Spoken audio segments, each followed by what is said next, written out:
NFL scouts are on your campus and they are taking note of everything. And I mean everything. I have literally seen scouts take notes on how people walk through the door, how they walk, what shoes they wear, how they communicate with people. They are prepared to take notes on everything. And you need to be just as prepared as they are. All right, it's time for this week's tip of the week. And this week's player development tip of the week is NFL scout communication. At the University of Houston, I was not allowed to talk to scouts. I could say hello if I saw them on pro day, if they were at practice, but our program rule was there were certain people who could talk to scouts and I was not one of them. So when I got to Kansas, I was shocked. And shout out to Dave Shoemate. He was our director of player personnel, and he's like, hey, Ed, want to set you up with the scouts. And I'm like, what do I say? What do I do? I've never talked to a scout.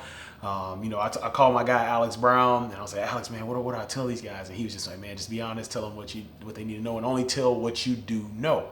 So what I found out was this was my first encounter with a scout, and I found this out. I would say his name. He knows who he is, but I'm going to leave his name away. He's doing great things. He'll be a GM soon. But he came and talked to me. His first guy I ever talked to at the University of Kansas. We're sitting in the room. He starts asking me about players at the University of Houston. He said, hey, I got a couple questions for you. I told him about some of our players at Kansas. And he said, I have some questions for you about the players at the University of Houston. So I'm like, yeah, ask away. So he's asking questions, and I am, giving him as much information as I know. I'll just this information here. And literally, as I'm giving him information, he is just checking. He wasn't writing notes. He was checking, just to see if I was going to tell the truth. And that was huge for me. Now, I grew up, my parents always told me to tell the truth, but I saw that with scouts. He did not need new information. He wanted to make sure that the information was valid. And since there was a new staff that was there, if there were any discrepancies between what I was saying and the new staff that was there, he would then ask me to break that down. But most of the time, he just sat there. Boom, boom, boom, boom. So I went back to my office and I was like, you know what? I need to get to know the players here at Kansas like I did at Houston. Now, at Houston, I spent 3 years with them. I recruited them. At Kansas, I was just there. This was like 6 months in maybe. And so what I did was I got every single draft eligible player and we went through questions. Scouts ask about family members, what parents do, any trouble they've ever gotten into in their life, as far as the player, why they transfer schools. I mean, they asked so many questions. So I had every player come in. I'm gonna ask you a question. Just be honest with me, or let's work around this. Because my biggest thing is I'm gonna be very truthful, but I'm not gonna throw players under the bus. That just wasn't me. I'm gonna be truthful because what I used to tell our players is what I'm telling them is the summary of your actions. And so if you want a certain report, let's have great action. So that's what I did. I went through with these guys and I made sure they told me everything. One of the craziest stories is, man, nobody digs for information like the New England Patriots. Nobody. I mean, I was blown away with all the questions I had to ask this player. He's like, man, how do they know that? Like, why are they asking that? Like, whatever it may be, they go deep, like deep.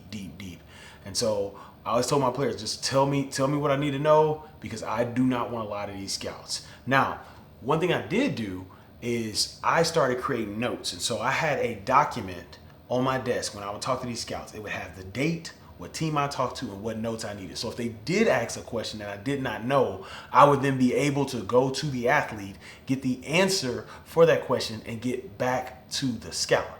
And so that document helped me. It was called my NFL Scout Notes document. So I had them whole printed in a folder. And whenever they would come in, sometimes they come in my office, sometimes I go meet them somewhere else, and I'm just writing. As I got to Baylor, when I transitioned from Kansas to Baylor, I built a trust with a lot of these scouts. A lot of these guys would say, hey, Ed, like a lot of guys like you do a great job. You're very honest. You don't tear down the kids. But we love your input. And I was like, I appreciate it. And at Baylor, they would come meet me before they would watch film. They'd be like, hey, can you come in here while I watch film and just tell me what I need to know? So I would talk to them, whatever it may be. And so it's good to hold those relationships. The biggest mistake I made, I found this out at Baylor. One of the scouts from the Dallas Cowboys, he was like, yo, man, I've been calling you, man. It's like, I thought you were blocking me. I gave every NFL scout my work number at KU and not my personal number. So when I transitioned to Baylor, I didn't get a chance to text them and they thought that I was ignoring them. So if you're in the role, give your personal number to the NFL scouts. They could be GMs at one point. maybe want you to do player engagement for them. I learned that lesson and I was like, man, and I started hitting up scouts like, hey man, I'm here. They're like, man, Jones, they thought that I was blocking them. One guy, actually, he was like, man, dude, like, I thought we were good and you just dropped off the face of the earth on me. I was like, oh man, my bad. So that would be my tip outside of the NFL scouts deal, the tip inside the tip. But my tip is for NFL scout communication, just make sure you have a document. Make sure you're answering the questions they have. Documents help because what happens is I try to go in there, okay, so-and-so from the Vikings asked these 3 questions. And you go to practice, you forget the question. So I will write down, excuse me, what do you need? And I'll recall, hey, I know we had a meeting, I didn't have a pen. What do you need to know about this player? Boom, boom, boom. But you want to take care of the NFL scouts as they're on your campus. It's a great opportunity to get your players to the next level. And it's a great opportunity for yourself to build a reputation as a professional. Now, once again, the tip inside the tip, give them your personal number. But while you're thinking about that, while you're creating an NFL scout document, check out these tips here that will help you in the player development role. Go out and create generational impact. Don't wait, create that generational impact today.